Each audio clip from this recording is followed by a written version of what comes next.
Hello, I'm Dr. Elaine. I'm a research and clinical psychologist who's been studying high sensitivity since 1992.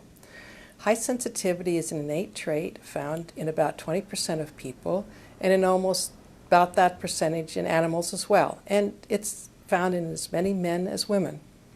I originated the concept when I realized there was an inherited trait that's been studied under other names, such as shyness or introversion, but its basic characteristic is something else. For example, 30% of sensitive people are actually extroverts.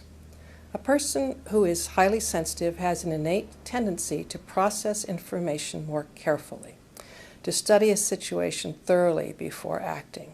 This makes us very aware of subtleties, but also easily overwhelmed. And when anyone's overwhelmed, they don't feel good or perform well. So it's important to know if you're highly sensitive so that you can make full use of its advantages while compensating for its other effects. So how do you know if you're highly sensitive? I created a test based on my research, which you can find in my books or at my website. But here are a few of the questions. Are you very sensitive to pain, caffeine, or medications? Do you dislike having a lot going on at once? Do you have a rich inner life and startle easily? Go off by yourself on busy days to recover? Try extra hard not to make mistakes. Avoid violent movies or upsetting scenes or chaotic environments. Find that other people's moods affect you, or that parents or teachers thought you were shy or sensitive when you were a child. If you are highly sensitive, you'll need to make some changes. First, you'll want to look again at your past, at decisions you regret or times you feel like you failed. Most likely these can be explained by your sensitivity, that you were too overstimulated at the time. Second, you need to try to stop living like the non-sensitive. For example, you need more downtime and you need meaningful work. Third, you need to work on your self-esteem because our culture generally does not value sensitivity.